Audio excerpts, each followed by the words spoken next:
त्यांनी आज पूजा पण केलेली आहे त्या जाहीरपणे त्याच्याकरता आणि त्याने हवन पण केलेलं आहे आणि तो एकदम चांगला मुलगा म्हणून जाणार आहे.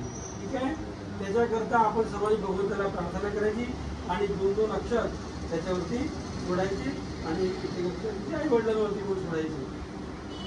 ओम विवेक संयुतां प्रज्ञां दूरदृष्टिं तथैव च चारित्र्यं सर्वादर्शं वेदमाता प्रयच्छतु ब्रह्मवर्चसमास्तिक्यं सात्वनिर्भरतां मुदां सज्जनतामात्मविश्वासं देवमाता ददातु ते तद्भविष्योज्ज्वलकाङ्क्षा प्रभुविश्वासमेव च उच्चादर्शान् प्रति श्रद्धा तुभ्यं यच्छतु वैष्णवी श्रेष्ठकर्तव्यनिष्ठां ते प्रतिवादिष्टमानसम् उदारमात्मिकां तुभ्यं विश्वमाता प्रयच्छतु शालीनतां च सौन्दर्यं स्नेहसौजन्यमिश्रितं ध्रुवं धैर्यं च सन्तोषं देयं तुभ्यं सरस्वती।